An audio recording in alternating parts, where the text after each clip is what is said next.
Welcome. I'd like you all to feel free to discuss and talk about whatever you wish today. We are going to be discussing one of the 3 keys in my book called Dr.Anne, Good Health at Hand.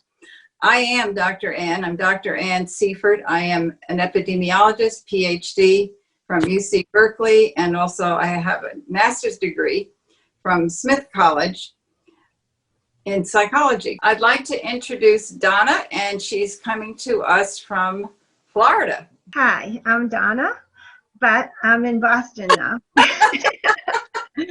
I used to live around the corner from Anne and Delmar, and we also went to the same college, and so we had a lot in common, so we became friends. And we both were presidents of the Smith Club of San Diego. And so I guess that's it. Then she moved away to Seal Beach, and now I'm in Boston via Florida. Thank you for saving me. Yes, that's what you remember, I know. I'd like to also introduce Chris, who I hope I get this straight. You're presently in Arizona, but you are from Nebraska. That's correct. Hi, I'm Chris Searing, originally from Columbus, Ohio, but in Phoenix today and living in Nebraska, and known Anne a long time, and I'm pleased to be part of this course. Thank you.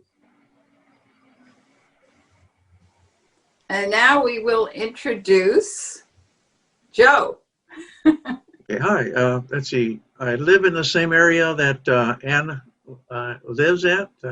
We belonged at one time to the same video producers club, and that's how I got to know Anne. And then she became very active in the community, and that's another way of seeing Anne. So thanks, Anne. My pleasure. And with us also is Kara, and Kara lives in Seal Beach via Beverly Hills. And seasonal in Las Vegas, and I have to choose a permanent location. I'm meeting so many wonderful people, and it's a pleasure to meet you, Anne, and we were working together in a quite big club in Leisure World. And I know Joe, he taught me how to be a videographer.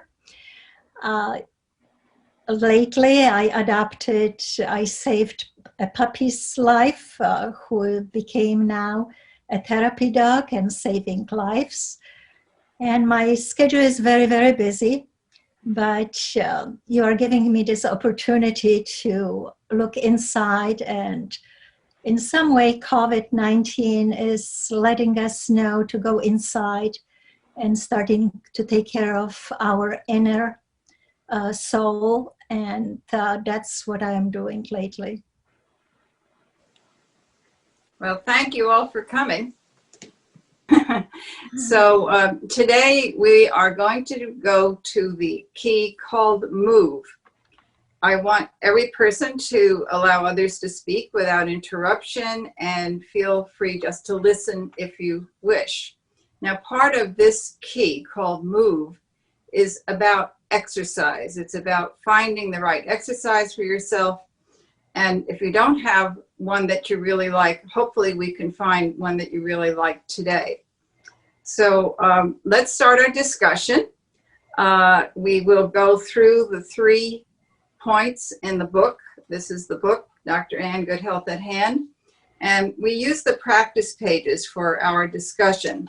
So we're first going to go to the practice that talks about goals, the body that you want. And may I say something about this? I know you won't want to hear this, but I'll say it anyway. Whatever body you have right now is actually the body you want. Because if you didn't want it, you would change it. I don't know how well that sits with you, but that's what I believe. And so it's important to really discuss with yourself, your inner self, what is the body that I want? Is it really the one that I have now? Because that's the one I'm living with. That's the one I've created. So let's think about a goal. I'm assuming that you're here with me today because you want to review your own goals see if it is the body that you want, and we will visualize it later on to see how it sits with you. So let's start. Does anybody have an ideal weight range or a concept of the body that they would really want? Well, in my dreams, yes, I have a body I want, but it's not the one I have now. Oh, hi, Kara. Hi. Yes, I would like to lose some weight, but at the same time, at our age, we need to be careful how fast we will be losing because of the muscle, losing the muscles, I believe, if I'm explaining it right. I have to look into or be guided by you how to do it, because I did lose like 20 pounds, but I do not like the way my body is looking. I don't want to see myself in a bathing suit. Let's put it this way. Well, you're very correct, and you brought up something really, really good. There's a big difference between fat tissue and muscle tissue. And one of the reasons that this program is moderate is because you really don't want to be losing muscle tissue. The idea is to slowly get rid of the fat by decreasing the number of calories. So the eating is really important. And as a matter of fact, for women, you will lose more weight by watching what you eat than exercising. But that's not to say that you don't exercise. Absolutely must exercise, because you need to maintain the muscle in your body. You don't want to lose muscle. Not only that, but as you build muscle, it actually increases your metabolism. So that even when you're at rest, you are actually burning more calories. And I'm going to mention something which is, I think, shocking. And that is, can anybody guess how many calories you would burn by jumping rope for 30 minutes? 1,500. I'm going to say 200. Anybody else? Oh, I don't know, 300, 400 max. Hey, Joe, how did you know? Oh, 372 calories. So what's easier, I say, to jump rope for 30 minutes or just not have pumpkin pie? I rest my case. It's probably easier just not to have the pumpkin pie instead of jumping rope for 30 minutes, which is not the easiest thing to do. So 1 pound of fat is approximately, there's a little debate about it, but let's just, for the sake of argument, a pound of fat, to burn that off, you'd have to get rid of 3,500 calories. So that's a lot of jumping rope or running a marathon or something to do, but a lot easier to get rid of those calories by just having smaller portions. So Carrie, you brought something up very, very good for all of us to know. And if you are really overweight at this point, then my recommendation is to start very slowly on the exercise, because one of the problems is that when you're not really fit and you start exercising, you are at much higher risk for injury. So you need to have a certain level of fitness. It's like a double-edged sword. You're damned if you do and damned if you don't.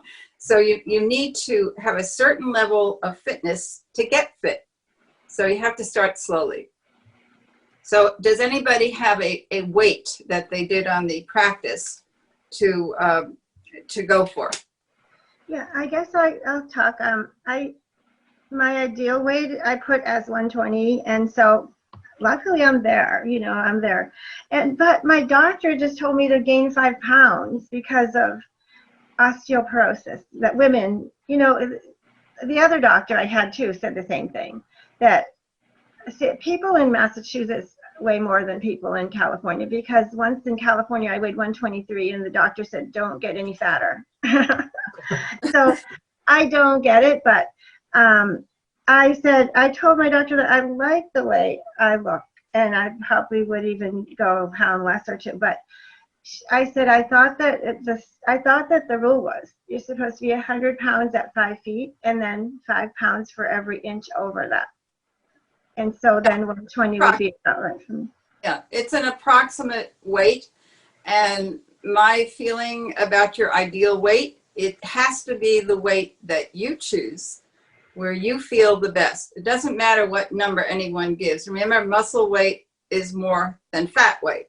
So you can be 155 and still be like a size 9 or 10 or something small, and extremely fit. And, you know, there's nothing wrong with that weight. So I often say to not worry so much about the number, although that is a goal, but to make sure that it's a weight that you are personally happy with, where you feel good, where you're at your best.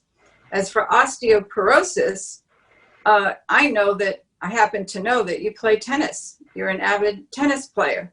So Yes. as long as you're doing physical exercise, that is probably the only thing you really need to keep your bones in good shape.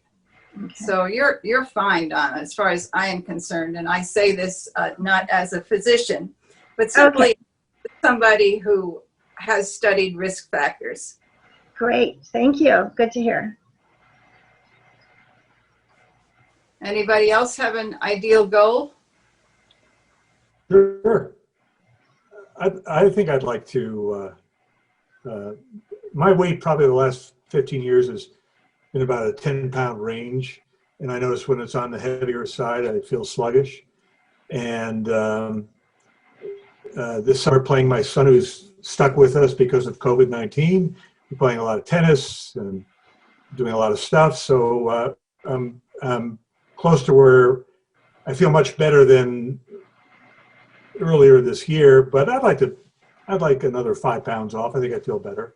My internist a few years ago said, though, between losing weight and daily exercise, he said if you had to do one, he would do the exercise in the long run. At least that's what he said for me. So I'd like to do both, but I think I'd like to lose a little bit more.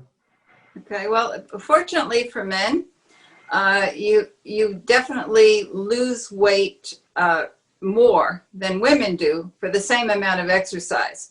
And that's because you have more muscle. So men have more muscle, a higher metabolism. So when they exercise, if they want to lose weight, it will come off faster than it would for women. But there has to be a balance. There has to be a good, well-balanced diet and exercise. And my only caution about doing exercise when you need to lose, and 5 pounds is not that much, you wouldn't have to worry, but let's say you were 20 pounds overweight, I would say go slow on the exercise. But as long as you're within a 5 to 10 pound range of where that's the amount of weight you'd be happier if you didn't have, then exercise, at the intensity that makes you comfortable is just fine. No problem there. And visualize yourself is also very important. I'm big on that because people need to see themselves at their ideal body. And that helps you to actually reach that goal. Joe, are you there? Do you have an ideal weight? Yes. Between the ages of 25 to 35, that was my ideal weight because I was very, very active. I ain't going to see that weight again. I know that. In reality. Say it so, Joe. Come on. So my ideal weight was about 155 pounds was the good weight. And I'm way over that. And, all right. But I do lose weight if I go to smaller portions. And that's one of my bad habits is large portions. And now after talking to you the first session about just, the portions of being no bigger than your palm, it really helps. And I can see that. I can see how you could lose weight doing it properly that way. Okay, well, as long as we're talking about you, why don't we move to the next practice, which is to figure out what your favorite sport is. I think Chris and Donna already have favorite sports, but Joe, do you have an activity, a sport that you could see yourself doing? No, I mean, I like sports, at least some of them. But no, I don't do any sports at all. Don't go to the What's gym, don't do any exercise, but I do have an active life. And I do a lot of community service work and haul equipment around, set up cameras. I'm hyperactive, so I seem to live you're moving. in a fast-paced world. Okay, so you're moving, but on this particular practice, I would suggest that you think of an activity like walking or bicycling or something like that that you could actually do on a regular basis. And Kara, I saw you coming in. How about you? I was very much into sports when I was younger. I was gymnast and I ice skate and I love winter sports. Lately, I do not do any of those, but I do a lot of walking. I just adopted a puppy and he makes me walk. That kind of keeps my weight lower, and I'm very happy about it. In the last couple of, I would say about 2 years, I lost 20 pounds just walking. I am kind of fed by my neighbors, Korean neighbors and bakers with sweets, so I have to cut on that. But my major concern is that when I was younger, I was very much into physical exercises, and which helped me to have my muscles toned. And I am afraid to lose more. I would like to reach 125. I am 145. And I was always all my life about 110, 115. So I would be happy with 125. But I'm afraid to lose more until I'm going to choose some kind of exercise for my muscles. Yeah. Well, I think that exercising every day, which I think is, if I recall correctly, you are pretty much exercising every day because of the dog. Is that Just right? Walking. Well, walking is good exercise. So, I mean, and what my recommendation at minimum for exercise is every other day, at least 30 minutes. So if you can do that much, it's very good. I think you may be doing more because the dog probably takes longer to walk. But what happens, and this is for everybody, what happens when your favorite exercise, be it walking or swimming, playing tennis, when it rains? So what are you going to do then? Well, that's probably what most of us are experiencing right now with COVID, right? So my club closed, so I can't play tennis, although I've been playing a little bit outside. But I just wrote down things like, people are resorting to videos of yoga and Zumba. And I used to teach jazz aerobics, so I like Zumba. And I don't think there's too much else you can do. I have one of those Simply Fit boards that you go like that. And I do have a jump rope in my house that I've picked up, but not done too much with it. And I jog in place, at least while the microwave's running. That kind of thing. That's it. Anybody else for an alternative when they can't do what they usually do? Well, I'd say my number one exercise is spinning. I probably been doing it for 25 years. I used to be a runner, and then when problems with an Achilles tendon, and I've been spinning before SoulCycle and Peloton came along.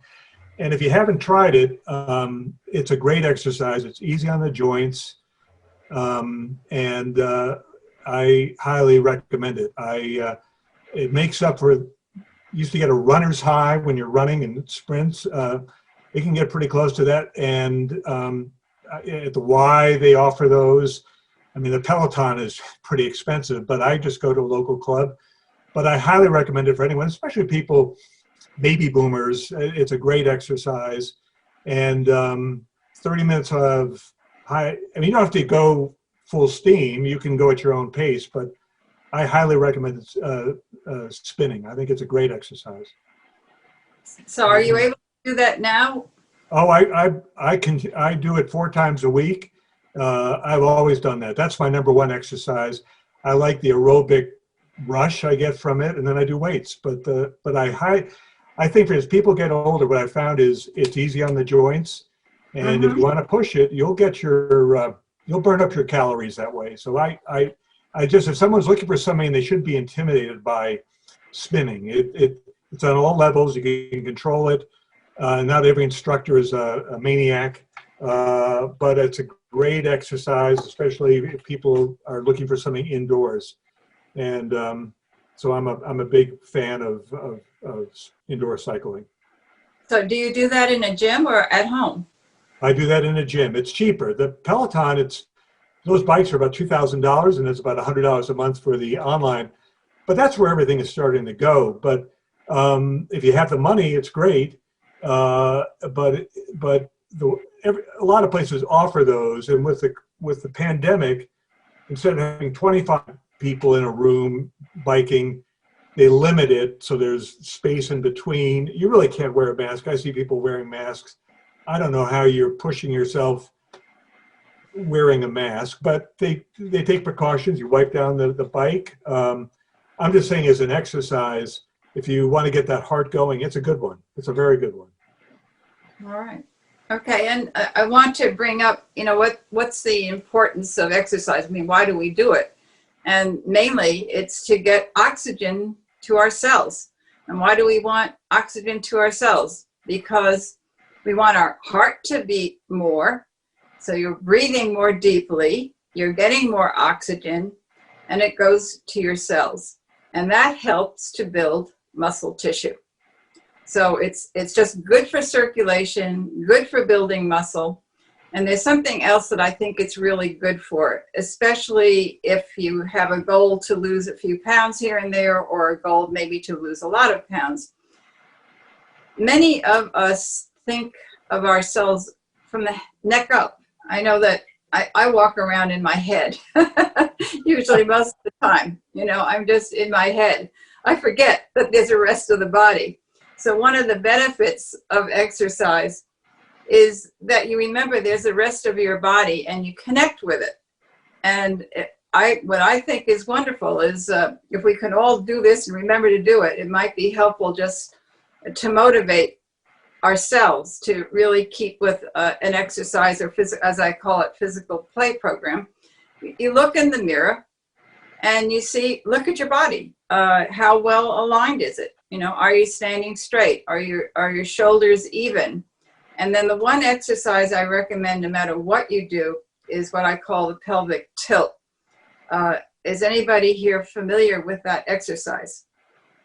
It looked gruesome in that picture. Yes. It's related to yoga. Yes. Do you know what it is, Kara? Yes. Tell us. I'll put you on the spot. Actually, for those of us who are a little bit bigger in a hip, that's a good one. It's toning the muscles of your hip area. Basically, my understanding is that where your stomach is, that's the heart of your body. This is the center of the body. So if you exercise those parts, it helps you with circulation and many other. It's what we really need for not having injury to our back. The most vulnerable part really on the human body, because we're two-footed animals that may have started out with 4 feet, I don't know, but the back, when you do a lot of different exercises, sometimes that's the most vulnerable. So you want what they call a strong core. You want your midsection to be very, very strong, and that amounts to being able to as I say, you bring in your tummy and you tighten your tushy, but it's actually you tighten your tushy first and then you bring in your tummy. And you can do that sitting in a chair. And it's just a matter of getting those abdominal muscles to go inward and to tighten up. And at the same time, you are, as I say, tightening the butt or tightening the tushy. And that's something to be practiced whenever you think to do it, sitting in a chair, waiting on a grocery store line, wherever. And that is a basic exercise that will help you not become injured in whatever exercise you do.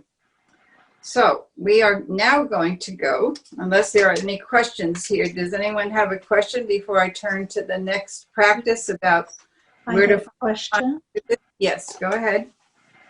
I do understand that we have 650 muscles in the body.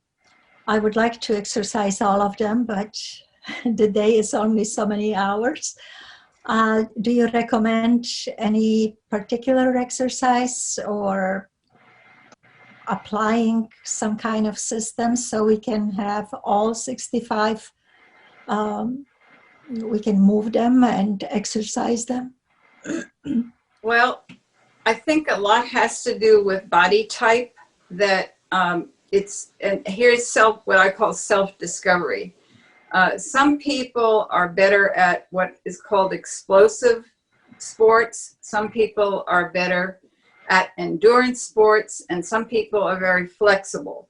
So if you know your body type, it helps to know what muscles you maybe should exercise and that are easier for you to exercise. If you're really inflexible, you're going to be suffering trying to become more flexible. It doesn't mean that you don't do it, but you just need the body awareness that, you know, I don't have flexibility. If you find that you're huffing and puffing upstairs, then it sounds like you need to get a little bit better conditioning with the aerobic exercises. And people have different types of muscle. There's a fast twitch muscle and a slow twitch muscle. And so I'm not really answering your question particularly well, but I'm just trying to say that it's an individual kind of assessment. We really have to say, you know, this is the kind of body that I have. And so these are the muscles maybe that I need to work. The only one exercise I just gave about the pelvic tilt is the one that I feel is universal and it applies to everybody. Thank you. Anybody else? Okay, then we were going to move to how do I find time? Is there anyone here that feels that they don't have a lot of time to take care of their health? No. Everyone has time. Yes. Well, that's good. I want to say I don't as an excuse, but I do. Okay. Well, if you read the book, you will see that I calculated that to give time to yourself to stay healthy, it's approximately 4 hours a week that we're talking about, because it includes all of the keys. And one of the keys we talked about was a portion, and that was just to find the time to eat a well-balanced diet. So it means you do have to buy the food. And then we're talking now about exercise. So you do need to find somewhere in your schedule at least 3 times a week, 30 minutes to do that. And then we haven't discussed it yet today, and we will in the next session, about silence, finding time to meditate. And when I put all of those keys together and I try to figure out, well, what does that come to? It's approximately 4 hours a week, and that's just for the basic minimum. So everybody here doesn't have to worry about finding time. That's wonderful. And I think that what it means is that you have some good habits in place, that you found ways to integrate the exercise in your daily lives, and you're doing it. Some people really don't have time. They are in an office and they're working, maybe their day starts at 8, they're finished at 5, but then they have to do something else. They come back 7 o'clock, they eat, and they're so tired. There's many people talk about being too tired to exercise. And I'm just glad to see that everyone here today isn't too tired to exercise. But I want to get back to Joe, because Joe is really the only person that doesn't have a regular schedule. Joe, would you allow me to speak a little more with you on this? Why, sure. Go ahead. Okay. So if you went back to your childhood and you thought about a physical play activity that you really liked, what would it be? Typical, it was cowboys and Indians, chasing kids around, shooting everybody getting shot, stuff like that. That was probably, looking back, that was probably the favorite thing we did. Just Okay. interaction with all the kids in the neighborhood, chasing each other all over the place. All right. And you got plenty of exercise doing that. Oh, yeah. Yeah, I even got a spear in the side of my temple one time. I mean, I got into a lot of mischief. I didn't have that on my list for activities. It kind of hurts. Can you think of something else that you might be able to do now? That would be like regular, like walking or Yeah, walking is good, and I do have an exercise bike, and okay. And so I do modest bike riding in the house when I watch TV. Depends on the mood I'm in, but that's basically it. All right. Well, doing much more than that. So if you increase your awareness about having to have a regular exercise, do you think you could come up with one? Sure. Yeah. Okay. Basically, the bike riding, watching TV, and doing it at the same time. That really does help, and it's helped in the past. That's good. And the point with all of these, I call them physical play activities, is the element of enjoyment. And it sounds like you do have some things you really like to do. And it's like a 2-for-1 when you're on the bicycle and you're watching television or reading a book. Some people are on these exercise bicycles and they're reading Kindle, which I find rather interesting. It is I call it a 2-for-1. You get some reading done and you get some exercise. So we're towards the end of our discussion here, and I just want to know if we have any last questions from anybody, or a comment, something you'd like to share. Talking about time, I do not have time, but I do understand that eating properly and exercising is very important, so it should be put as a priority every day. I was looking into exercising. I don't know if you are familiar with the aerial yoga. It's a swing which you basically invert yourself on, and you can do yoga that way. And I was hoping that this will fit my lifestyle and it will help me with toning my body and my muscles. But I tried it once, and I'm afraid of our age. When you are younger, inverting yourself on a swing, it may be a little bit risky. Does anybody know any similar exercise I could apply? The one I'm thinking of, you're going to laugh, is pole dancing. Nothing to you. There you go again. I'm told that's a very good exercise. That does sound fun. I'll pass. What can I say? All right. And there probably are some Zoom classes that would have yoga in them, and they may be, you just have to search for the right one that looks about what you'd like to do and you would enjoy, and would get all your muscles involved. So there probably are some good classes that you could take actually over the internet. But I don't know. I'd try the pole dancing. Just might be fun. Yeah. Well, okay. Maybe Dr. Anne has said enough. Anne, I was going to add something. I find it very hard to go a day without exercising, because that endorphin rush really gets the day going for me. But I took this, one of the other benefits, I think, of exercise on a consistent basis. If you've ever heard of that, was it the Psychology of Happiness, that Yale course?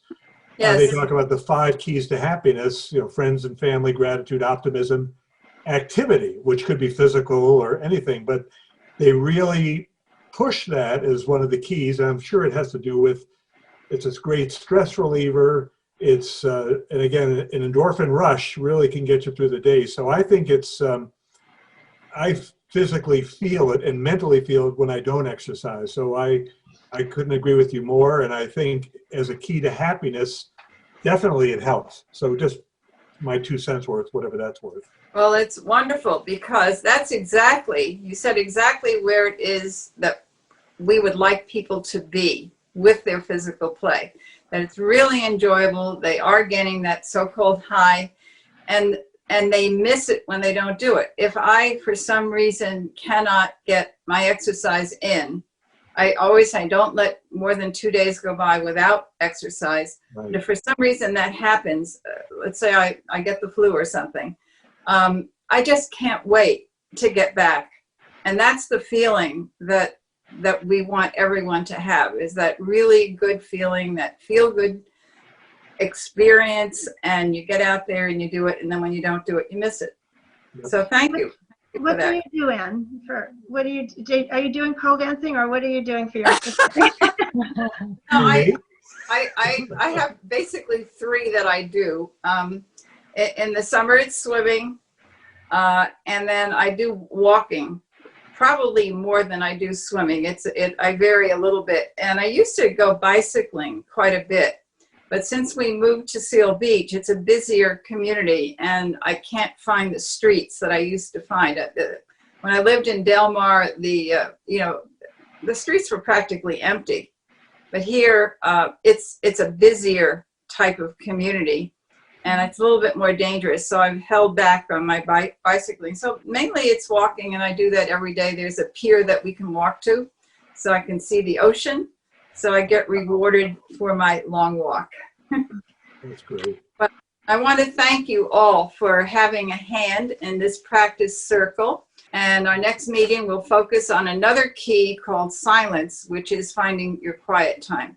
So thank you all. I wish you all well, and hopefully I'll see you next time. Bye-bye.